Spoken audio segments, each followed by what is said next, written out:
Là, il est 21h32 et je suis en train de regarder les documentaires via YouTube. Et là, ça porte sur la Russie, donc je vais découvrir de quoi Ces jeunes gens sont destinés à former l'élite de la flotte de guerre russe. Voici ton insigne. Porte-le avec fierté et surtout prends-en soin. Tu fais désormais partie de notre école, que l'un des nôtres. Rompez. Je suis au service de la Russie. La cérémonie s'est déroulée sous les yeux de sa maman. Il sera le premier marin de ma famille. J'espère que c'est le premier d'une longue lignée.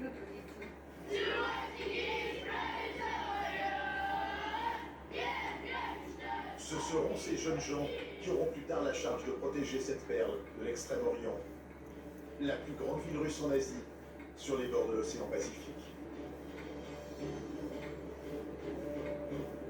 L'hiver, il y fait moins 25 degrés. La vie se déplace sur la mer gelée. Moins 25 degrés. J'adore pêcher sur la glace, c'est de l'adrénaline pure. Les habitants adorent se confronter avec les éléments et la nature hostile. C'est froid. Certains nous prennent pour des fous, mais on adore surfer. L'été, la ville se transforme en un petit Saint-Trope à la mode russe. Le jour, mais aussi la nuit. Bastion imprenable de la marine russe pendant un siècle et demi, c'est aujourd'hui une cité en plein boom économique capitaliste.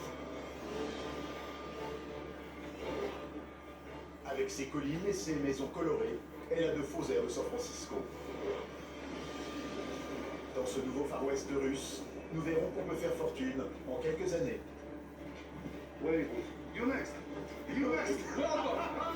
Nous irons dans un des plus grands casinos d'Extrême-Orient.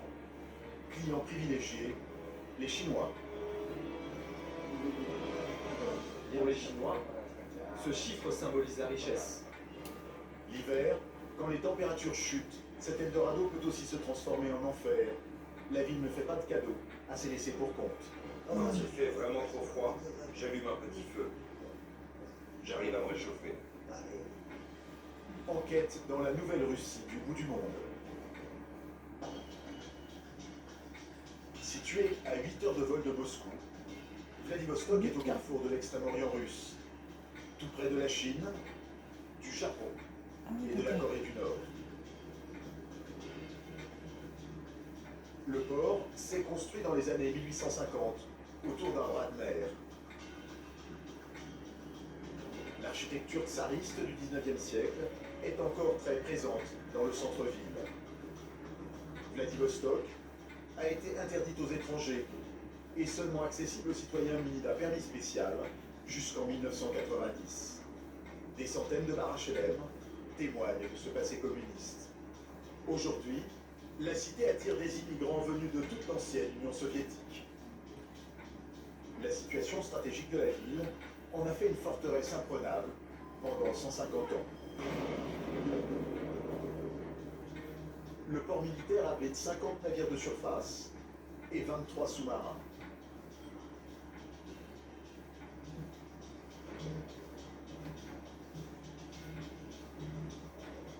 Derrière ces grilles, le dernier né de la marine russe. Une corvette ultramoderne, la Sovereign, la parfaite en français. Exceptionnellement, nous avons été autorisés à monter à bord. Capitaine, rien à signaler ce matin sur la corvette.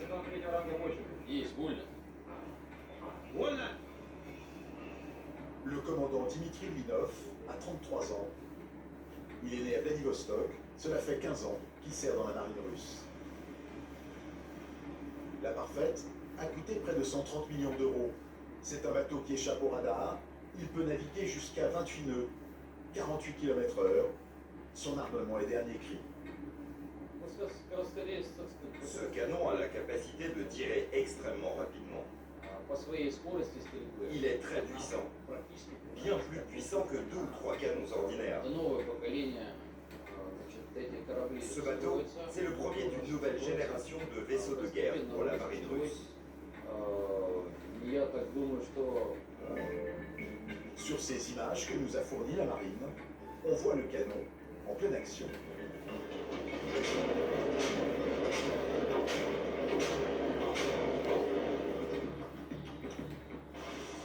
L'autre point fort du bâtiment, c'est son système de lancement de missiles anti-sous-marins. Il peut en lancer 45. Chacun d'entre eux coûte 500 000 euros.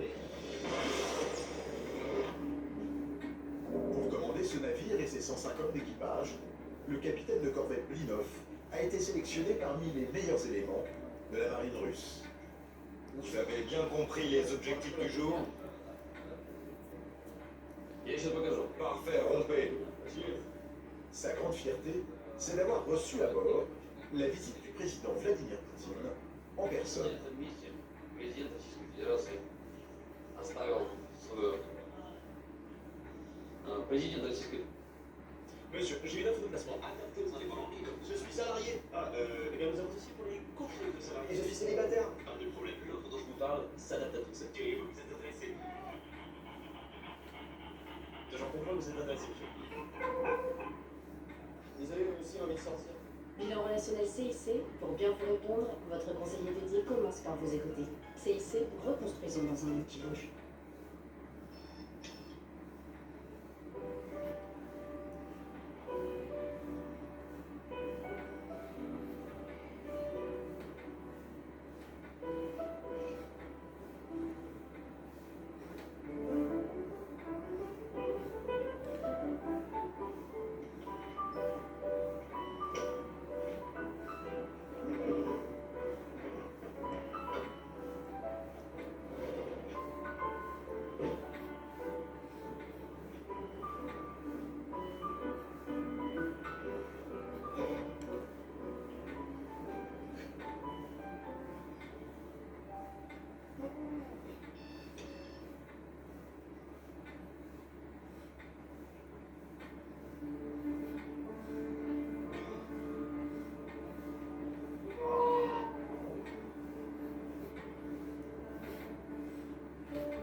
Российская Федерация оставила свою... C'est notre livre d'or.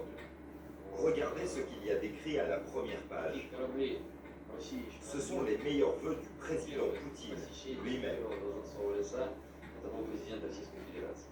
Наверное, C'est un immense honneur, et je peux vous dire que c'est le seul bateau de toute la marine russe qui a sa signature. Signe de l'importance que le président Poutine accorde à Vladivostok, il est venu lui-même inaugurer le navire en septembre dernier. Il veut restaurer la puissance militaire russe. Ce navire en est le symbole. C'est au commandant Blinov qui est revenu l'honneur de l'accueillir.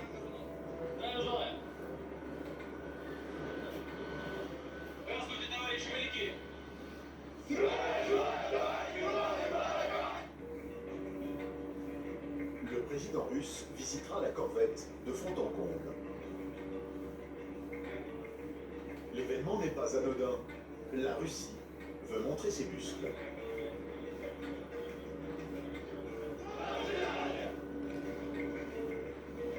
La Russie partage 19 km de frontière avec la Corée du Nord, un pays en conflit avec la plupart de ses voisins. La ville est à portée de missiles de l'imprévisible dictateur nord-coréen. D'être à Vladivostok, juste à côté de la Corée du Nord, c'est un stress supplémentaire. Est-ce que la marine ici elle est en alerte parce qu'on sait ce qui se passe en Corée du Nord? Nous n'avons pas peur, pas du tout. Tous les voisins sont potentiellement dangereux par définition. Mais nous sommes des militaires professionnels. Et notre pays, la Russie, est en paix avec tout le monde. Donc aucun stress. Nous n'avons pas peur. Mais s'il commence à nous poser des problèmes, nous sommes prêts à répondre à toute éventualité. Pour le marin, commander ce joyau de la marine russe, c'est l'aboutissement d'un rêve de gosse. J'ai voulu devenir marin depuis ma plus tendre enfance. Je regardais beaucoup de films patriotiques. Et un jour, j'ai eu la chance de pouvoir visiter un navire de guerre comme celui-ci. Il est toujours dans le port à côté. Ça m'a bouleversé. J'ai décidé de devenir un marin militaire. C'est à quelques kilomètres de là qu'a été formé l'officier, dans le collège militaire naval Nakhimov.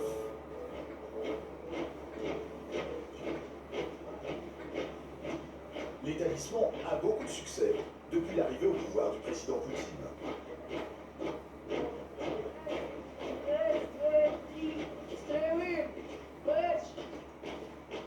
Les élèves ont tous été choisis sur concours.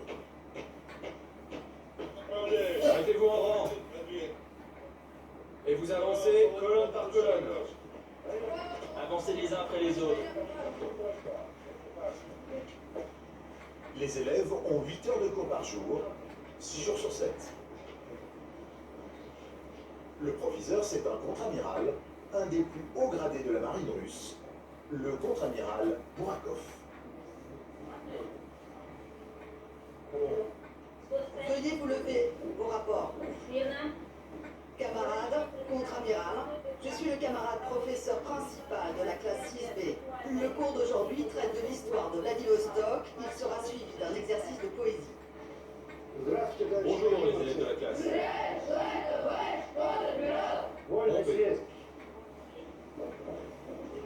Programme du jour, les élèves doivent écrire un poème à la gloire de la ville.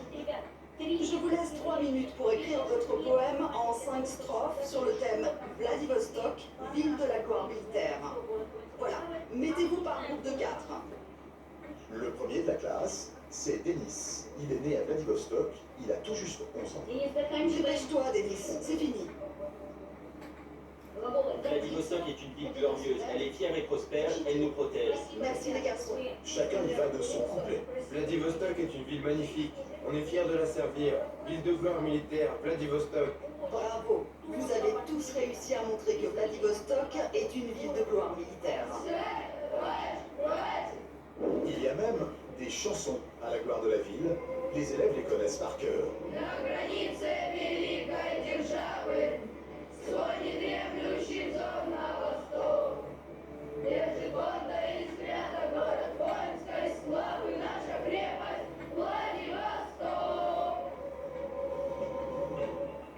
Les apprentis marins sont tous pensionnaires.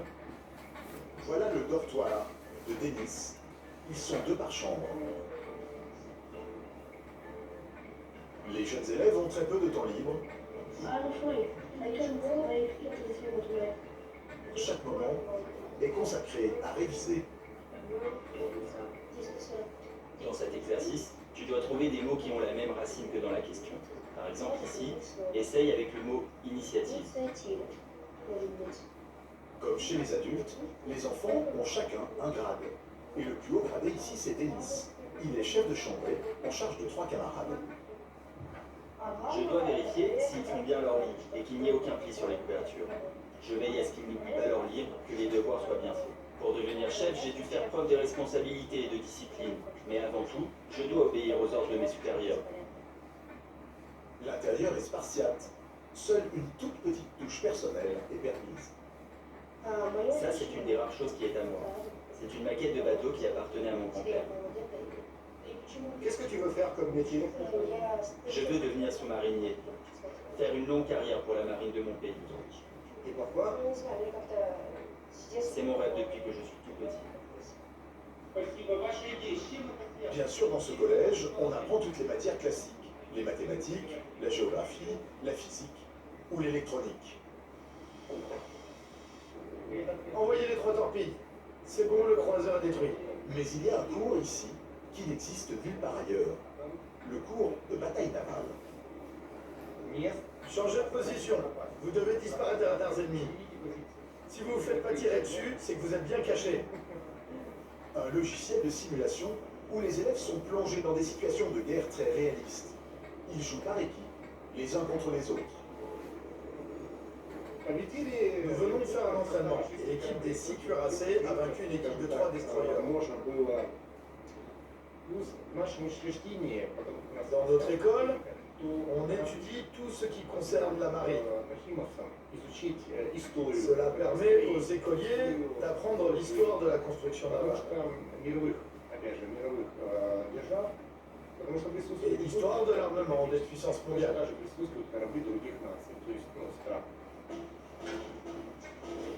C'est bientôt l'heure de partir en week-end. Il est temps de se changer. Denis et ses camarades ont un uniforme pour chaque occasion. Ça, c'est l'uniforme d'apparat qu'on utilise pour les parades. Toutes les semaines, notre professeur principal vient faire l'inspection des chambres, mais surtout des uniformes. Si tout n'est pas correctement rangé et l'uniforme impeccable, nous avons des avertissements.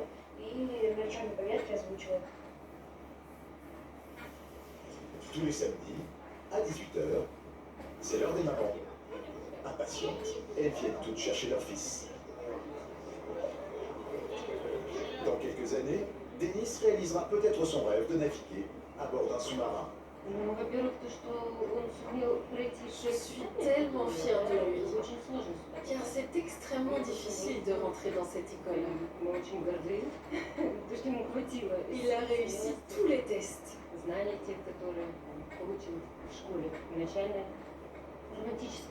Ah, c'est tellement romantique de vouloir devenir marin.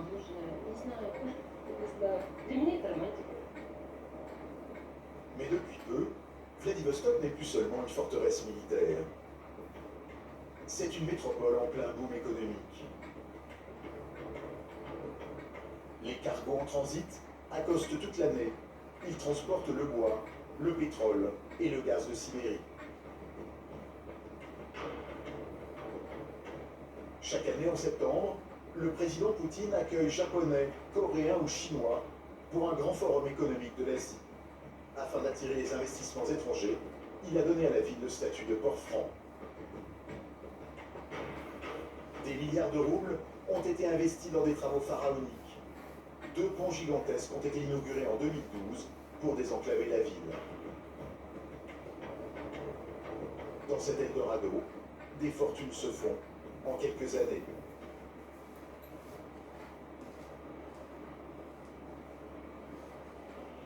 Nous avons rendez-vous avec 2 des hommes les plus riches de la ville. 2 frères, les frères Pamokokia. Comme beaucoup d'habitants ici, leur famille est originaire de l'autre bout de la Russie. Leur père, Georges, était arménien. Je vais vous montrer une photo de notre vieux père. Voilà, c'est lui au milieu. Il était médecin en Arménie, lorsque le pays faisait encore partie de l'URSS. Il est venu ici dans les années 70. Édouard, 42 ans, gère l'entreprise familiale au quotidien. Son frère, Arben, 45 ans, s'occupe des relations avec les autorités, la police, les hommes politiques. En Russie, quand on veut faire du business, c'est indispensable. Mais c'est qui le boss? Le boss, c'est lui. Non, c'est vrai, je suis le petit frère, mais c'est moi le big boss. Moi, je m'occupe de faire tourner nos cliniques au jour le jour. Mon frère, lui, s'occupe de la communication, entre guillemets, c'est-à-dire de tout ce qui n'est pas vraiment officiel, si vous voyez ce que je veux dire. Les deux hommes dirigent un petit empire de cliniques dentaires et chirurgicales en duo. En Russie, il y a 10 ou 15 ans, si tu voulais faire du business, il fallait avoir une belle voiture, un bon look, de belles chaussures, des costumes chics et une montre très chère. Mais aujourd'hui, ça n'a plus d'importance. Tu peux porter ce que tu veux. Pourtant, je vois que vous avez de très jolies montres à vos poignets. Oui, c'est une Roger Dubuis. Mais non, c'est une babiole. Enfin, c'est quand même des bagnoles à 100 000 $. Celle de mon frère vaut 130 000. La mienne est à 80 000 $. Comme chez tous les nouveaux riches à Vladivostok, le garage des deux frères est bien rempli. Berline allemande pour toute la famille. Ça, c'est la voiture d'Armen. Là, il y a ma voiture. Là-bas, celle de la femme d'Armen. Et puis ça, c'est la voiture pour les enfants. Aucun des deux frères n'est diplômé. Mais à la mort de leur père, ils ont créé un groupe de santé dentaire privé, le George Dental Group, du prénom du patriarche. Bonjour les filles, ne soyez pas intimidés par les caméras. Aujourd'hui, ils sont à la tête d'un petit empire de cliniques. Ils en possèdent une dizaine dans la région de Vladivostok. Les moyens d'une couronne chez les deux frères, 1500 €. C'est beaucoup d'argent en Russie. Armen et son frère se considèrent comme les chefs de la communauté arménienne de la ville, environ 8000 personnes. Alors, pour tenir leur rang, ils ont lancé un projet très ambitieux. On va vous faire visiter notre église arménienne. Avec des amis, on a commencé les travaux en 2001. Ça fait presque 16 ans maintenant. Ils ont entrepris de rénover la seule église arménienne de la ville qui était en ruine.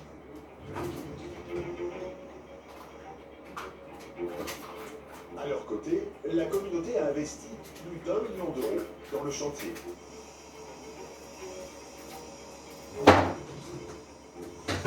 Ils ont fait venir ces briques rouges directement d'Arménie. Les deux frères y ont même été recrutés un coq pour diriger les offices. Quand les travaux seront finis, ça sera vraiment magnifique.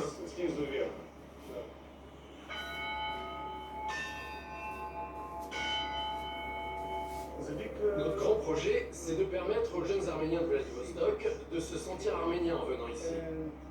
Ils comprennent notre culture, la musique, la langue par exemple. N'oubliez pas qu'on est à 10 000 km de notre patrie, l'Arménie. On essaye de reconstituer une petite Arménie à Vladivostok. Pour boucler leur projet, les deux frères tentent de convaincre un promoteur immobilier arménien, Artor, de remettre de l'argent dans le chantier. Mais l'homme se fait prier. Moi, j'ai déjà mis 100 000 €. Et là, vous me demandez de remettre 80 000 en plus. C'est pas possible. C'est trop. Il suffit de demander à ta banque. Mais non, ça se passe pas comme ça. Je leur dois déjà beaucoup d'argent. Ça m'énerve. Ces travaux devraient être terminés depuis plusieurs mois. Je pense qu'il nous reste encore 1 an de travail pour que tout soit fini. Il y a encore beaucoup de choses à faire. Plein de petites choses. Pourtant, on dirait que c'est presque fini. Tu vois, le foncier, il pense que c'est terminé. Non, des petits détails à régler encore. L'affaire ne se réglera pas tout de suite. Édouard doit retourner à son bureau. Il a des rendez-vous. Armen, le grand frère, lui, part déjeuner. Il possède un bateau qui lui permet de se rendre dans les plus beaux coins de la ville, au bord de la mer. Son hors-bord est amarré dans un yacht club privé. Ici, il y a des bateaux à 3 ou 4 millions de $. Regardez comment nous vivons ici en Russie. Ça, c'est le yacht d'un ami qu'il a acheté aux États-Unis. 450 000 $. Il s'appelle le Mamba. C'est un ami. C'est lui qui possède le yacht club. Il s'appelle Ruslan, il est en Italie en ce moment. Avec son copain promoteur immobilier, il a décidé d'aller déjeuner sur une île à seulement quelques minutes de hors-bord de la ville, le pop de l'église arménienne et de la partie.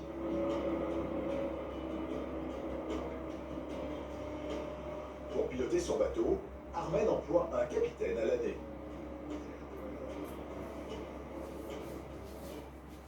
L'équipe débarque sur une petite plage. Avec toutes ces bouteilles, ils vont croire qu'on est alcoolique. C'est un petit vin italien. L'endroit est un des plus jolis coins de Vladivostok, tout près du centre-ville. L'été, cette plage privée attire tous les VIP de la région. Sur cette plage, il y a un petit restaurant de fruits de mer. Le propriétaire est un ami. On va boire du vin et manger du crabe tout frais, ainsi que des coquilles Saint-Jacques, elles viennent juste d'être pêchées. Bon, elle est où la bouffe là? Je commence à avoir faim. Ici en Russie, on commence toujours par boire un coup avant de manger.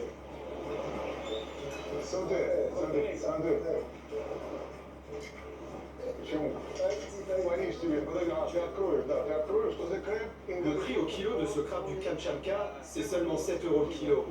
En Europe, c'est au moins 100 € le kilo. C'est délicieux. Ce serait impossible pour moi de vivre à Moscou. Il n'y a pas la mer. Moi j'aime la nature, j'aime nager. J'ai besoin de faire de l'exercice. À Moscou, tu peux facilement rester bloqué dans les embouteillages pendant 2 jours. Un peu comme sur la Côte d'Azur, un musicien vient pousser la chansonnette à la fin du repas. Il s'appelle Vitali, il a un côté chanteur de charme des années 80 et on l'appelle l'Américain.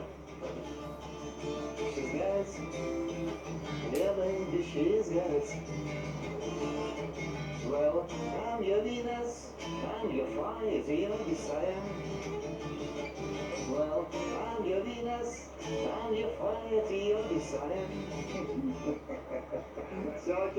En fait, le guitariste est le propriétaire de la plage et il aime bien venir saluer les clients. Moi, j'aime bien quand il y a des touristes. Vous savez, les gens du monde entier viennent ici. Un peu comme à Saint-Tropez, il affiche dans sa paillote des photos de ses clients les plus connus. Vitali a récupéré cette plage à la chute de l'Empire soviétique au début des années 90. La propriété où il réside est située un peu au-dessus, dans la colline. Il y vit avec ses vieux parents,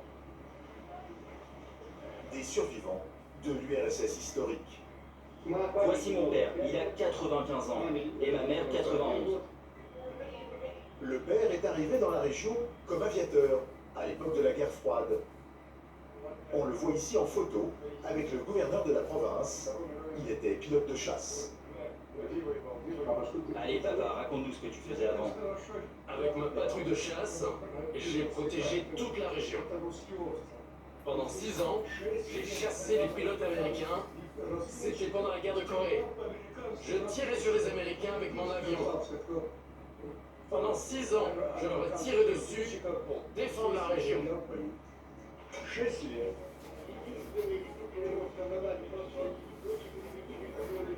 Mais ce jour-là, Vitali, le chanteur de charme, n'a pas invité Armen pour lui donner un cours d'histoire. Il a une petite idée derrière la tête. Son rêve, c'est de construire un grand hôtel sur son terrain. Regardez. Il voudrait bien convaincre Armen d'investir de l'argent dans un projet d'agrandissement de sa maison. Je te le dis, il y a beaucoup d'artistes et de célébrités qui viennent sur cette plage. Je les connais tous. Ils veulent tous un endroit un peu tranquille, un peu privé pour passer des vacances.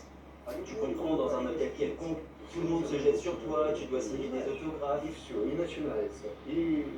je comprends. Si je pouvais les loger ici, il n'y aurait aucun problème, car c'est protégé ici. Bon, enfin bon, il viendrait qu'une ou 2 fois par an. Mais non, pas du tout. Je connais tellement de gens du showbiz. Quand je leur parle du projet, ils trouvent tout ça génial. Il y aurait du monde en permanence, je te l'assure. Bon. Fais-moi confiance. Allez, on en reparle plus tard, je vais y aller. Pas sûr qu'Armen soit convaincu. Et de toute façon, il ne décide pas seul.